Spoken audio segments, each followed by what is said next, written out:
നിങ്ങളുടെ qualification BTech in electrical engineering ആണെന്നുണ്ടെങ്കിൽ, അതുകൊണ്ടാണ് നിങ്ങൾ കേരള PSC ലെവൽ എക്സാംസിന് വേണ്ടി തറോ ആയിട്ട് നിങ്ങൾ പ്രിപ്പയർ ചെയ്യുന്ന ഒരാളാണെന്നുണ്ടെങ്കിൽ, നിങ്ങൾ നിർബന്ധമായിട്ടും അറ്റൻഡ് ചെയ്യേണ്ട ഒരു എക്സാം ആണ് UPSC നടത്തുന്ന എഞ്ചിനീയറിംഗ് സർവീസ് എക്സാമിനേഷൻ.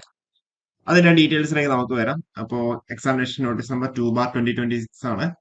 26-ാം തീയതി, സെപ്റ്റംബർ മാസം 26-ാം തീയതി വന്നൊരു നോട്ടിഫിക്കേഷൻ ആണ്. ഓക്കെ, അപ്പൊ അതിന് ഏറ്റവും ഇമ്പോർട്ടന്റ് ആയിട്ടുള്ള കുറെ കാര്യങ്ങൾ നമുക്ക് പറഞ്ഞു പോവാം.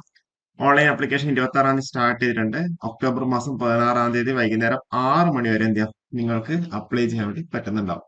അപ്പൊ ഇത് നിങ്ങൾ എന്തുകൊണ്ട് അപ്ലൈ ചെയ്യണം, അതേപോലെ നിങ്ങൾ എന്തുകൊണ്ട് എക്സാം എഴുതണം, സിലബസ് കാര്യങ്ങളൊക്കെ നമ്മൾ ഈ ഒരു വീഡിയോയിൽ ഡീറ്റെയിൽ ആയിട്ട് നമ്മൾ പറയുന്നുണ്ടാവും. എനിവേ ഈ ഒരു വീഡിയോക്ക് വ്യൂസ് ഒക്കെ ഭയങ്കര കുറവായിരിക്കും. കാരണം നിങ്ങൾ പലരും എന്താ പറയുക, UPSC ESC എന്നൊക്കെ കേൾക്കുമ്പോൾ തന്നെ നിങ്ങൾ ആ ഒരു വീഡിയോ ആ ഒരു ഭാഗത്തേക്ക് പോകാത്ത ആൾക്കാരുണ്ടാവും. എനിവേ നമ്മൾ നിങ്ങൾക്കറിയാം, സിവില്, ഇലക്ട്രിക്കല്, മെക്കാനിക്കല്, ഇലക്ട്രോണിക്സുകാർക്കാണ് എന്ത് ചെയ്യാം PSC എഞ്ചിനീയർ സർവീസ് എക്സാമിനേഷനിൽ അപ്ലൈ ചെയ്യുന്നുണ്ടാവാം. അപ്പോൾ ഇവിടെ total number of vacancies to be filled on the results of the examination is expected to be approximately 476, including 26 vacancy for PWBD.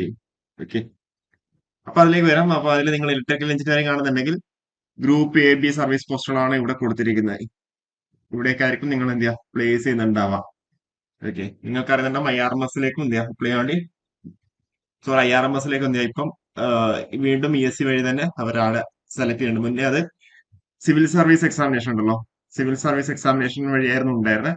അത് ഇപ്പോഴെന്താ വീണ്ടും അത് എഞ്ചിനീയറിംഗ് സർവീസ് എക്സാമിനേഷൻ വഴി തന്നെ ഫില്ല് ചെയ്യാൻ വേണ്ടി തീരുമാനമായിട്ടുണ്ടായിരുന്നു. അപ്പൊ അതുകൊണ്ടാണ് എന്താ പറയുക, വേക്കൻസി ഒന്ന് കൂടിയേക്കുന്നതെന്ന് പറയാം. ഓക്കെ, അപ്പൊ ഇത്രയും പോസ്റ്റുകളിലേക്കാണ് Indian naval material management service, അതേപോലെ central power engineer service, central electrical mechanical engineering service, okay, Indian skill development service, defence aeronautical quality assurance service, ഇത്രയും സർവീസുകളിലേക്കാണ് എന്ത് ചെയ്യാം നിങ്ങൾ പോസ്റ്റ് ചെയ്യുന്നുണ്ടാവുക ഇലക്ട്രിക്കൽ ആരെ സംബന്ധിച്ചിടത്തോളം.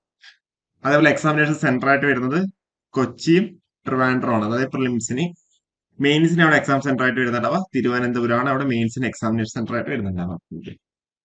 അപ്പൊ ഇതിൽ എലിജിബിലിറ്റി പറയുകയാണെന്നുണ്ടെങ്കിൽ നിങ്ങളുടെ വയസ്സ് 30 വയസ്സിന് കുറവായിരിക്കണം. 21 തൊട്ട് 30 വയസ്സ് വരെയുള്ളവർക്കാണ് ഈ ഒരു പോസ്റ്റിലേക്ക് അപ്ലൈ ചെയ്യാൻ വേണ്ടി പറ്റുന്നുണ്ടാവും. 21-നും 30-നും ഇടയിലായിരിക്കണം. കൃത്യമായിട്ട് പറയുകയാണെന്നുണ്ടെങ്കിൽ 2 ജനുവരി 1996-ന് മുന്നേ ജനിച്ചവരായിരിക്കരുത്. അതേപോലെ 1 ജനുവരി 2005-ന് ശേഷം ജനിച്ചവരായിരിക്കരുത്. കറസ്പോണ്ടിങ് OBC SC കാൻഡിഡേറ്റ്സിന് എന്ത് ചെയ്യാം 3-ഉം 5-ഉം വർഷം ഏജ് റിലാക്സേഷൻസ് അവരോട് പറഞ്ഞിട്ടുണ്ട്. ഓക്കെ, അതുപോലെ മിനിമം എഡ്യൂക്കേഷൻ ക്വാളിഫിക്കേഷൻ എന്ന് പറയുന്നത് ബിടെക് തന്നെയാണ്. BTech in electrical engineering, BTech in electrical and electronics engineering ആണ് അവിടെ മിനിമം ക്വാളിഫിക്കേഷൻ ആയിട്ട് പറഞ്ഞിട്ടുള്ളത്. അതേപോലെ ഫീ എന്ന് പറയുന്നത് 200 റുപ്പീസ് ആണ് അവിടെ ഫീ ആയിട്ട് പറഞ്ഞിട്ടുള്ളത്. അതേപോലെ female SC ST PWD candidates എന്ത് ചെയ്യാം R exempted from the payment of fees. അപ്പൊ നിങ്ങൾക്ക് ഇത് ഓൺലൈൻ വഴി പേ ചെയ്യാം. അതല്ലാന്നുണ്ടെങ്കിൽ ഏതെങ്കിലും ബ്രാഞ്ചിൽ പോയിട്ട് പേ ചെയ്യാം. ഓക്കെ, ഇപ്പൊ എല്ലാവരും ഓൺലൈൻ മോഡാണല്ലോ പ്രിഫർ ചെയ്യുന്നത്. അപ്പൊ നിങ്ങൾക്ക് എങ്ങനെ വേണമെങ്കിലും പേയ്മെന്റ് ചെയ്യാം. ലാസ്റ്റ് ഡേറ്റ് നമ്മൾ നേരത്തെ പറഞ്ഞാൽ ഒക്ടോബർ 16-ാം തീയതി വൈകുന്നേരം 6 മണി വരെയാണ് എന്ത് ചെയ്തിരിക്കുന്നത്, നിങ്ങൾക്കാണ് അപ്ലൈ ചെയ്യാനുള്ള ലാസ്റ്റ് ഡേറ്റ്. ഇനിയിപ്പോ നമുക്കവിടെ സിലബസിലേക്ക് വരാം, എക്സാം പാറ്റേണിലേക്ക് വരാം. നിങ്ങൾ പലർക്കും എക്സാം പാറ്റേണിനെ പറ്റിയൊക്കെ ചിലപ്പോൾ അറിയുന്നുണ്ടാവും. കാരണം വെച്ചാൽ നിങ്ങൾ മുന്നേ ഇതിനെ പറ്റി കേട്ടിട്ടുണ്ടാവല്ലോ. എക്സാം പാറ്റേൺ എന്ന് പറയുമ്പോൾ 3 സ്റ്റേജ് ആണ്. ഫസ്റ്റ് സ്റ്റേജ് എന്ന് പറഞ്ഞാൽ പ്രിലിംസ് എന്ന് പറയുന്നുണ്ടാവും. അവിടെ എന്ത് ഒബ്ജക്റ്റീവ് ടൈപ്പ് പേപ്പേഴ്സ് ആയിരിക്കും ഉണ്ടാവുക. അത് 2 പേപ്പർ ഉണ്ട്, ഞാൻ പറയാൻ ഡീറ്റെയിൽ ആയിട്ട് പറയാം. പിന്നെ നമ്മൾ സ്റ്റേജ് 2 എന്ന് പറയുന്നത് മെയിൻസ് അല്ലെങ്കിൽ സ്റ്റേജ് 2 എന്നായിരിക്കും പറയുന്നുണ്ടാവുക. കൺവെൻഷണൽ ടൈപ്പ് പേപ്പേഴ്സ് ആണ്. പിന്നെ എന്താ മൂന്നാമത്തെ സ്റ്റേജ് എന്ന് പറയുന്നത് പേഴ്സണാലിറ്റി ടെസ്റ്റ് ആണ്. അവിടെ നമുക്ക് നെഗറ്റീവ് മാർക്കിംഗ് ഉണ്ട്. 1/3 ആണ് എന്തിരിക്കുന്നത് നെഗറ്റീവ് മാർക്കിംഗ് ആയിട്ട് ഉണ്ടാവുക. 1/3. ഇനിയിപ്പം പ്രിലിംസ് ആണെന്നുണ്ടെങ്കിൽ നമുക്ക് ഇവിടെ നോക്കുകയാണെങ്കിൽ പ്രിലിംസ് 2 സെഷൻ ആയിട്ടായിരിക്കും ഉണ്ടാവുക, 2 പേപ്പർ ആയിട്ടായിരിക്കും ഉണ്ടാവുക. നമ്മളവിടെ ഇലക്ട്രിക്കലിന്റെ കേസ് പറയുകയാണെന്നുണ്ടെങ്കിൽ പേപ്പർ 1 എന്ന് പറയുന്നത് general studies and engineering aptitude. 2 മണിക്കൂർ ഡ്യൂറേഷനുള്ള 200 മാർക്കിന്റെ എക്സാം ആണ് അവിടെ ഉണ്ടാവുക. 2 മണിക്കൂർ ഡ്യൂറേഷനുള്ള 200 മാർക്കിന്റെ എക്സാം. പിന്നെ പേപ്പർ 2 എന്ന് പറയുന്നത് ഇലക്ട്രിക്കൽ എഞ്ചിനീയറിംഗ് ആണ്. 3 മണിക്കൂർ ഡ്യൂറേഷനുള്ള 300 മാർക്കിന്റെ എക്സാം ആണ് അവിടെ ഉണ്ടാവുക. ഓക്കെ, ടോട്ടൽ 500-ലായിരിക്കും അവർ മാർക്ക് ചെയ്യുന്നുണ്ടാവുക. ഓക്കെ, അപ്പം ഒരു ദിവസം രാവിലെ general studies and engineering aptitude 2 മണിക്കൂർ സെഷൻ ആയിരിക്കും. 10 to 12 ആയിരിക്കും ഉണ്ടാവുക. പിന്നെ എനിക്ക് തോന്നുന്നത് 2 to 5 അല്ല 1 to 4, 2 to 5 ആണെന്ന് എനിക്ക് തോന്നുന്നത്. ഓക്കെ, 3 അവേഴ്സിന്റെ എക്സാം. അപ്പൊ മാക്സിമം 300 മാർക്ക്, ടോട്ടൽ 500 മാർക്സിലാണ് അവിടെ എക്സാം ഉണ്ടാവുക.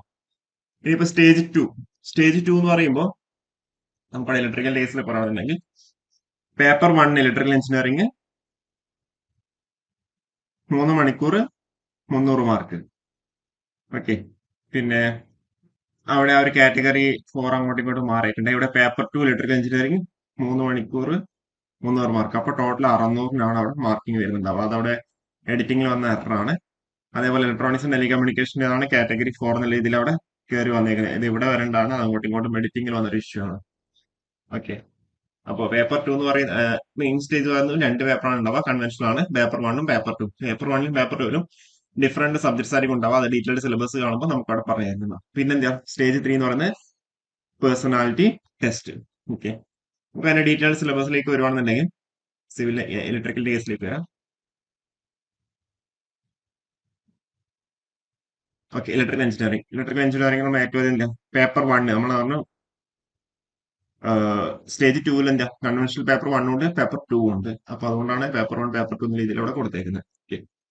എഞ്ചിനീയറിംഗ് മാത്സ്, മാട്രിക്സ് തിയറി, അതേപോലെ എയ്ഗൻ വാല്യൂസ്, എയ്ഗൻ വെക്ടേഴ്സ് കാര്യങ്ങൾ, പിന്നെ കൊറിയർ സീരീസ് കാര്യങ്ങൾ, ഡിഫറൻഷിയേഷൻ കാര്യങ്ങളെല്ലാം അവിടെ പറഞ്ഞിട്ട്. പിന്നെ രണ്ടാമത്തെ മൊഡ്യൂളായിട്ട് ഇലക്ട്രിക്കൽ മെറ്റീരിയൽസ്, പിന്നെ സർക്യൂട്ട്സ് ആൻഡ് ഫീൽഡ്. അത് നമ്മൾ സർക്യൂട്ട്സ് ഫീൽഡ് തിയറി നമ്മൾ പഠിക്കുന്നില്ലേ. പിന്നെ ഇലക്ട്രിക്കൽ ആൻഡ് ഇലക്ട്രോണിക്സ് മെഷർമെന്റ്സ്. പിന്നെ അവിടെ കമ്പ്യൂട്ടർ ഫണ്ടമെന്റൽസ് എന്ന് പറഞ്ഞു കൊടുത്തേക്കുന്നത് നമ്മളുടെ ഡിജിറ്റലിലെ കുറച്ച് കാര്യങ്ങളായിട്ടാണ് അവിടെ ഉദ്ദേശിച്ചിരിക്കുന്നത്. പിന്നെ അത് കൂടാണ്ട് മൈക്രോ പ്രൊസസറിന്റെ കുറച്ച് കാര്യങ്ങൾ അവിടെ തന്നെ പറഞ്ഞിട്ടുണ്ട്. ഓക്കെ.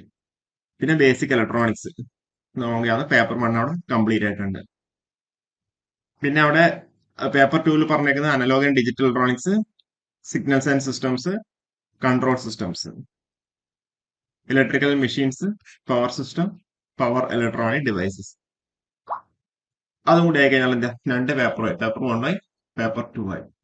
ഓക്കെ. അപ്പൊ ഇത്രയാണ് ഇതിന്റെ സിലബസും കാര്യങ്ങളൊക്കെ വരുന്നുണ്ടാവും. നിങ്ങൾക്ക് അവിടെ നിന്ന് 200 റുപ്പീസ് ആണ് അവിടെ ഫ്രീ ആയിട്ട് വരുന്നുണ്ടാവും. ഞാൻ വേണമെങ്കിൽ ഈ നോട്ടിഫിക്കേഷൻ PDF താഴെ അറ്റാച്ച് ചെയ്യാം, ഡിസ്ക്രിപ്ഷനിൽ നമ്മൾ അറ്റാച്ച് ചെയ്യാം. അപ്പോൾ നിങ്ങൾക്ക് താല്പര്യമുള്ളവർ എന്താ ഡൗൺലോഡ് ചെയ്തിട്ട് നിങ്ങൾക്ക് എന്താ കൂടുതൽ ഡീറ്റെയിൽസ്, അതായത് ഇമേജ് നമ്മൾ അപ്ലോഡ് ചെയ്യുമ്പോൾ ഇമേജിന്റെ സൈസ് ആണ്, അതേപോലെ സിഗ്നേച്ചറിന്റെ സൈസ് ആണെന്നൊക്കെ കൂടുതലായിട്ട് അറിയാൻ വേണ്ടി പറ്റുന്നുണ്ടാവും. ഓക്കെ. അതേപോലെ OMR ഷീറ്റിന്റെ കാര്യങ്ങളൊക്കെ ഇവിടെ പറഞ്ഞിട്ടുണ്ട്. അപ്പോൾ താല്പര്യമുള്ളവർക്ക് ഇതിൽ കയറി കാണാം. അപ്പോൾ കൂടുതൽ വീഡിയോസ് ആയിട്ട് വീണ്ടും വരാം. ഓക്കെ. Thank you.